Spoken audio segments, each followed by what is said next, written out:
Tribuners, bincang-bincang kita lanjutkan tentunya masih bersama Bapak Wakil Gubernur Sulawesi Utara, Bapak Stephen Kando.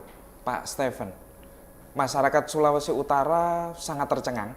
Sekitar 2 hari yang lalu, Pak Oli Dodo Kambe, pasangan Bapak, melakukan safari politik di pusat dan puji Tuhan, syukur Alhamdulillah mendapat dukungan yang sangat luar biasa. Bapak sebagai calon wakil, meskipun sekarang sudah wakil, pernah nggak terfikirkan bakal meraih dukungan yang sangat luar biasa dari partai politik ini, Pak, untuk periode kedua?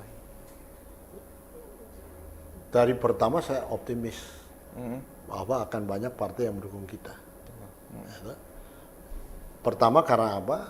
Karena capaian-capaian kita selama ini, apa yang kita hasilkan, diakui oleh orang, bahkan oleh masyarakat di luar Sulawesi Utara.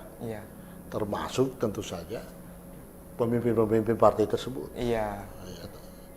Jadi saya optimis bukan cuma PDI akan mendukung kita, dan itu terbukti. Nah, yang kedua, saya tahu persis siapa Pak Gubernur saya.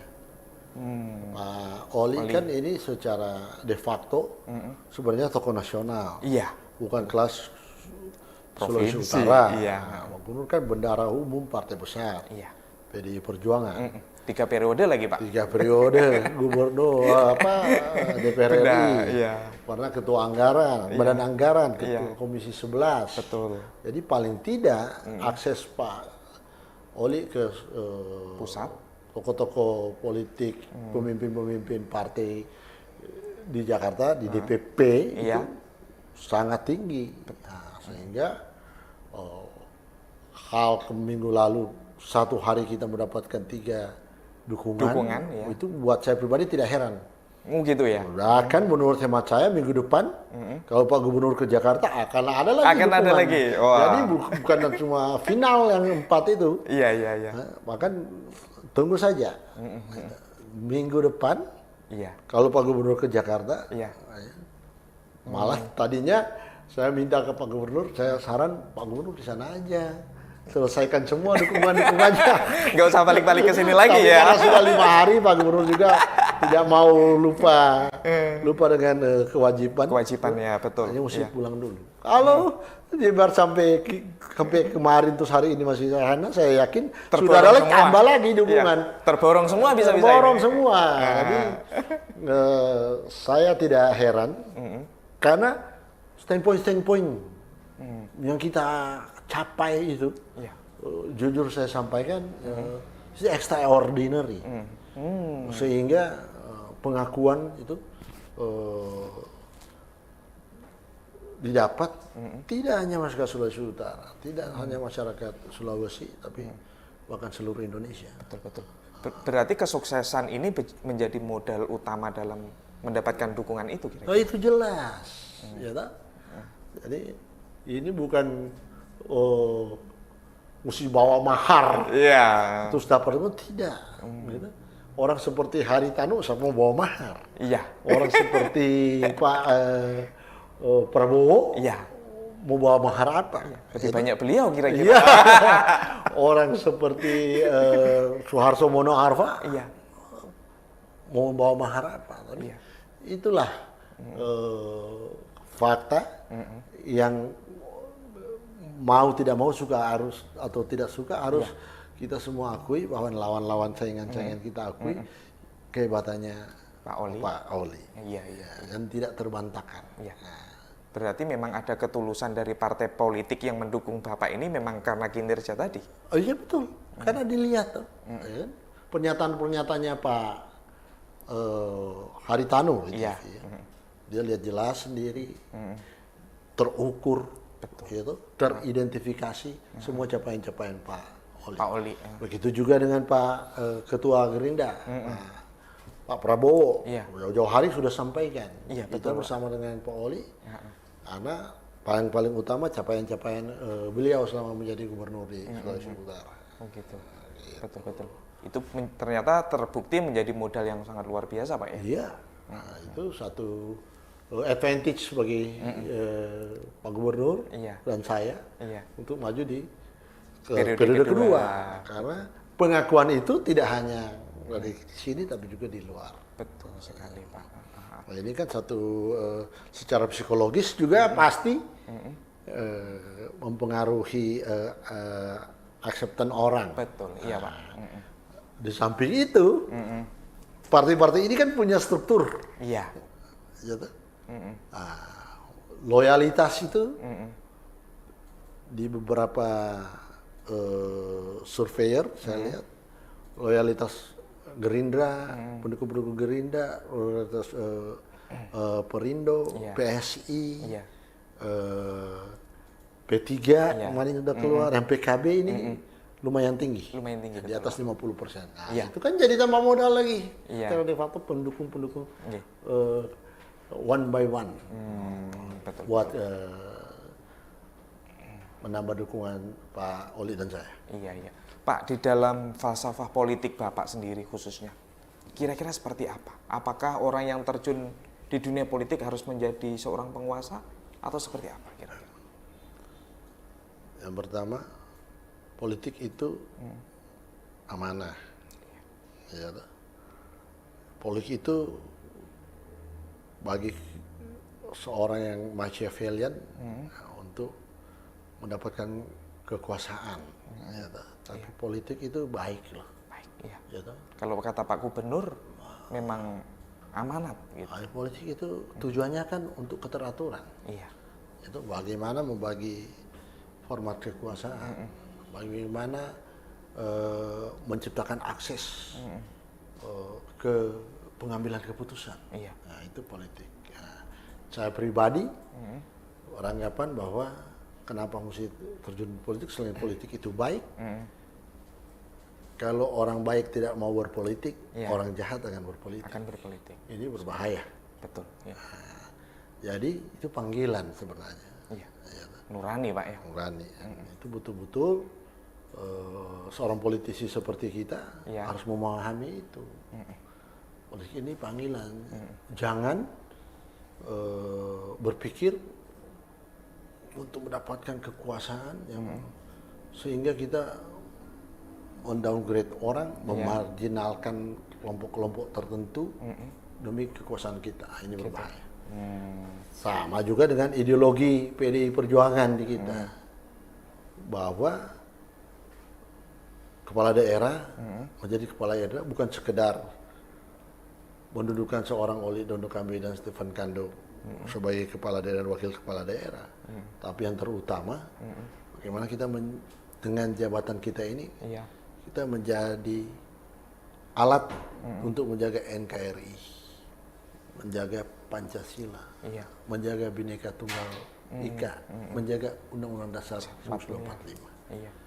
Jadi karena kita partai kader, itu sudah melekat di otak kita. Dan itu selalu ditekankan benar-benar sama Ibu Ketua Umum. Karena kita sudah berproses, karena kita sudah 20 tahun jadi anggota partai. Iya. Mendarah daging sudah ini. Betul. Di otak kita itu kita harus jadi menempatkan diri sebagai pluralis sejati. Gitu. Menempatkan diri sebagai orang negarawan. Iya. Yang kalau sudah jadi pemimpin itu milik semua orang. Iya. Harus mempunyai visi untuk semua orang. Iya, iya. Bukan untuk kelompok pribadi, sendiri, itu, partai sendiri, apalagi kelompok agama kita sendiri itu berbahaya. Dan itu yang jadi basic. Dan goalnya seperti itu tadi ya, keharmonisan tetap terjalin. Gitu. Pak Stephen, sebelum Bapak menjadi seorang wakil gubernur, Bapak kan sudah punya posisi yang tidak kalah terhormat ya, sebagai ketua dewan. Kenapa sih Pak masih mau dipinang oleh Pak Oli menjadi yang wakil pertama gubernur? karena saya ini orang PDI, kader PDI, yang kalau istilah internal PDI petugas partai. Petugas partai kalau di PDI Perjuangan ada yang di struktural, ada yang di legislatif, ada yang di eksekutif. Dan untuk kapan kita jadi struktural, kapan kita legislatif dan eksekutif itu partai yang menentukan. Partai yang menentukan Pak ya. Ya, dulu Mas bilang tadi sudah nyaman, betul. Apa yang kurang nyaman di ketua DPRD provinsi. Tapi karena penugasan partai, tadi saya harus melaksanakan itu, Pak. Menerima dan bersedia untuk ditugaskan sebagai pendamping pembantu Pak Oli sebagai wakil gubernur. Dan melaksanakan tugas dengan sebaik-baiknya. Harus. Ya, Pak. Intinya itu karena hanya petugas partai. Iya. Pak, selama hampir 5 tahun, Pak Oli itu memerankan Bapak seperti apa sih? Hah? Memerankan Bapak sebagai seorang wakil gubernur itu seperti apa? Malahan saya dalam banyak hal saya diberi tugas, diposisikan, diperankan kadang-kadang seperti gubernur. Kalau saya dengar-dengar wakil kepala daerah yang lain tidak dikasih kewenangan lah, tidak dikasih tugas lah. Kalau saya pribadi sampai nolak-nolak. Sampai nolak-nolak. Wah, tiap hari mana Wagub ini, Wagub kerjakan ini, Wagub.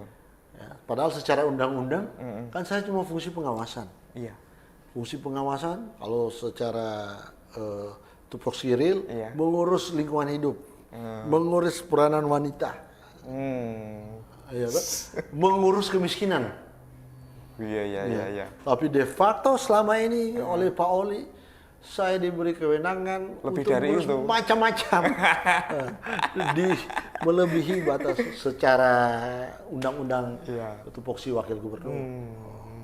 Luar biasa. Luar biasa. Satu kepercayaan yang menurut hemat saya tidak dimiliki oleh semua kepala daerah. Iya. Ya. Hanya Oli Dondo Kambe yang punya. Yang seperti itu seperti memberi kepercayaan kepada wakilnya yang sangat luar biasa. Overloaded. Tapi yang penting kan tetap enjoy, Pak. Oh iya, menikmati dan saya berusaha selalu memenuhi tugas dan perintah yang diberikan oleh Pak Gubernur, ini Pak Oli. Ini agak lebih spesifik. Karir Bapak ini kan tidak langsung mulus-mulus saja. Bapak pernah bercerita memang meniti karir dari bawah. Mungkin bisa diceritakan, Pak. Nah, saya berpolitik melalui PDI Perjuangan, kan ada jenjang strukturnya. Iya. Pertama saya jadi utusan ranting loh. Paling dasar ya, Pak ya. Utusan ranting. Asalnya dari utusan ranting, utusan kecamatan. Kecamatan dulu tuh, Tondano Timur sekarang Tolimambot. Baru utusan DPC Minahasa. Ini jadi utusan DPD. Dan saya tidak pernah jadi ketua. Oh gitu. Dan dari ranting jadi desa, kecamatan, kabupaten, sampai jadi pengurus provinsi sudah 3 periode, saya tidak pernah jadi ketua. Betul. Dan ternyata tidak perlu jadi ketua, kita diberi kalau bekerja dengan baik, kepercayaan. Dan, kesabaran politik juga seperti itu ya. Saya sampaikan itu perlu, yang itu saya alami kesabaran politik. Saya tahun 99 jadi calon anggota legislatif di Kabupaten Minahasa. Tahun 99. Apa yang terjadi? Tidak jadi loh, Mas. Oh gitu. Tidak jadi. Tahun 99. Nanti tahun 2004 saya jadi. 2009 saya jadi. 2014 saya jadi. 3 kali saya jadi. Di eksekutif juga seperti itu. Tahun 2007 saya maju calon wakil bupati Minahasa. Gitu. Pasangan saya mungkin kalian kenal, namanya Pak Roy Roring. Iya. Yang sekarang jadi bupati. Dulu dia calon bupati, saya jadi wakil, tidak jadi. Nanti tahun 2015, 8 tahun kemudian, saya jadi bukan jadi wakil bupati tapi jadi wakil gubernur. Setelah saya renung-renungkan, ini yang namanya determinasi politik. Gitu. Bayangkan kalau 99 saya patah arang. Iya. Atau coba partai lain. Iya, loncat sana, loncat sini. Bayangkan kalau 2007 juga saya patah arang. Iya. Ternyata testimoni saya, determinasi dalam berpolitik itu juga sangat perlu. Kita jangan jadi kucu loncat, kita jangan gampang menyerah. Betul, Pak. Ternyata ini proses ini selama 20 tahun. Gitu? Dan saya sangat senang kalau di internal PDI tidak ada yang bisa menggugat saya. Karena saya mulai dari bawah. Iya. Oh, saya tidak Minimal ada tidak ada yang mempertanyakan sih. tidak ada yang mempertanyakan bilang saya apa? Karbitan. Karbitan, tidak. Itu. Saya mulai dari utusan ranting. Wah, habis itu utusan ranting, utusan kecamatan, utusan kabupaten, Betul, betul. utusan Sulawesi Utara kalau Iya, iya, di kongres. iya. Ya kan? Jadi tinggal DPP aja saya belum. Ya, Pak Gubernur aja yang di DPP. Saya cukup di sini aja dan luar biasa. Iya. Oke. Menarik sekali nih Pak. Sayangnya waktu juga terbatas. Pak, nanti diskusi akan kita lanjutkan tentu setelah jeda yang satu ini.